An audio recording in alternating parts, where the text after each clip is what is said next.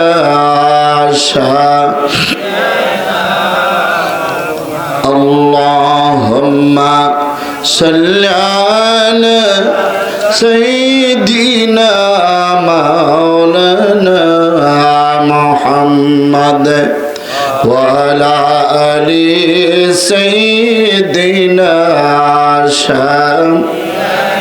যেই নবীর উপরে দরুদ পড়লাম ওই নবী আজ থেকে ১৫০০ বছর পূর্বে আরবের বিখ্যাত কুরাইশ বংশ আব্দুল্লাহ রোশে মা আমিনার রিগিম পাক থেকে ৫৭০ খ্রিস্টাব্দে ১২ রবিউল আউয়াল সোমবার সুবহি সাদিকের সময় দরুদি নবী মায়ার নবী যখন ধরাতে আসলেন আল্লাহ পাক দরুদি নবী সম্মানার্থে একদল নূরের ফেরেশতাদেরকে জমিনে পাঠিয়েছিলেন।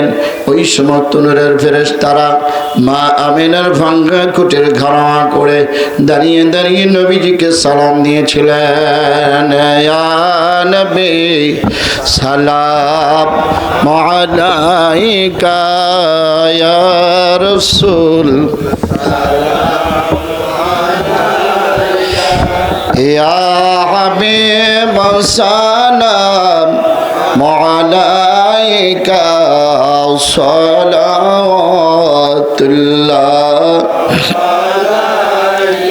মদিনার পানে চাহিয়া কাদিজে মিলাদ পড়িয়া দেখা দাও পর্দা উঠাইয়া দেখিব নয়ন ভরিয়া নবী সালাম আলাইকা ইয়া রাসূল সালাম আলাইকা ইয়া হাবিব সালাম আলাইকা সালাওয়াতুল্লাহ আলাইকা নবী গো আমরা যে আপনার দেওয়ানা যেতে চাই ওই সোনার মদিনা কোন পথে হব রওয়ানা বলে দাও শাহে মদিনা ইয়া নবী সালাম আলাইকা ইয়া রাসূল সালাম আলাইকা ইয়া হাবিব সালাম আলাইকা সালাওয়াতুল্লাহ আলাইকা নবী গো তুমি যে ঘুমাও না রাতে দেখা দাও আশিকদের সাথে ডেকে নাও তোমার রওজাতে দরুদ সালাম দিতে ইয়া নবী সালাম আলাইকা ইয়া রাসূল রাসূল সালাম আলাইকা ইয়া হাবিব সালাম আলাইকা সালাওয়াতুল্লাহ আলাইকা ইয়া রাব্বি সাল্লিম সাল্লিম حبيبك خير الخلق كلهم بهجارت में दरूद सलाम बरगज़ीद नबी पर अपनी मुदाम बलग العلا بكماله كشف الدجى بجماله حسنت جميع خصاله صلوا عليه وآله রহিম তোমার SRE মিডিয়া ইসলামের পথে